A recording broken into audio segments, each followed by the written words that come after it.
Phone করে চাবি আনতে হয়েছে, পণ্ডিতকে আসতে মানা করে দেওয়া হয়েছে যাতে আমরা পুজো না করতে পারি।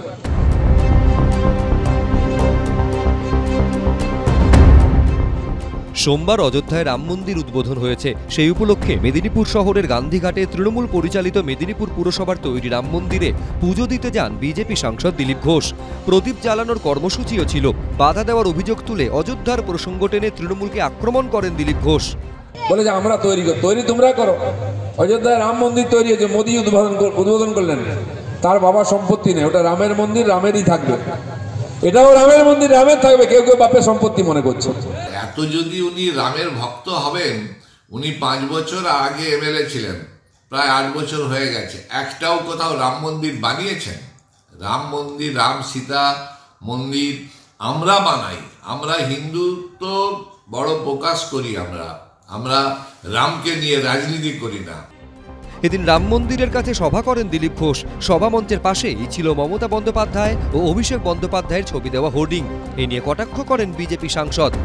ভগবানকে দর্শন করতে আসি লোকে এখানে, যাদের ইমেজ ভগবানের সঙ্গে মিলে না, তাদের ছবি রাখলে কি হয়, পরিবেশটা খারাপ হয়ে যায়। দৃশ্য দূষণ করার চেষ্টা হয়েছে।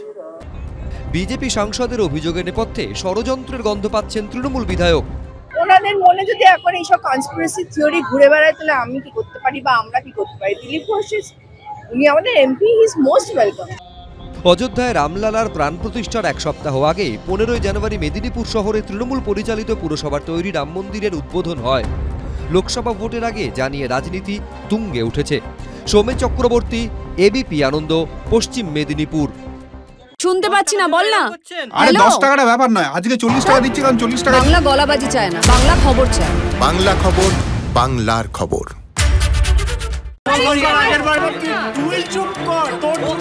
বাংলা ঝামেলা চায় না, বাংলা খবর চায়। বাংলা খবর, বাংলার খবর।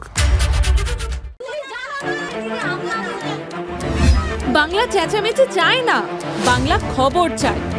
বাংলা খবর, বাংলার খবর। আরে চাটা দে। এই আমার একটা চা দেন। কি হলো আমারটা? বাংলা পক্ষপাত চায় না, বাংলা খবর চায়।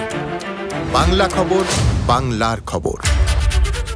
সত্য অন্তহীন, সত্যের খোঁজও তাই, সত্য সন্ধানে তাই আমরা অক্লান্ত, অকুতভয়। এবিপি আনন্দ নতুন ভাবনার প্রতীক, যা মনে মুক্ত, তথ্যে যুক্ত এবং যাবতীয় সীমানার বাঁধন থেকে মুক্ত।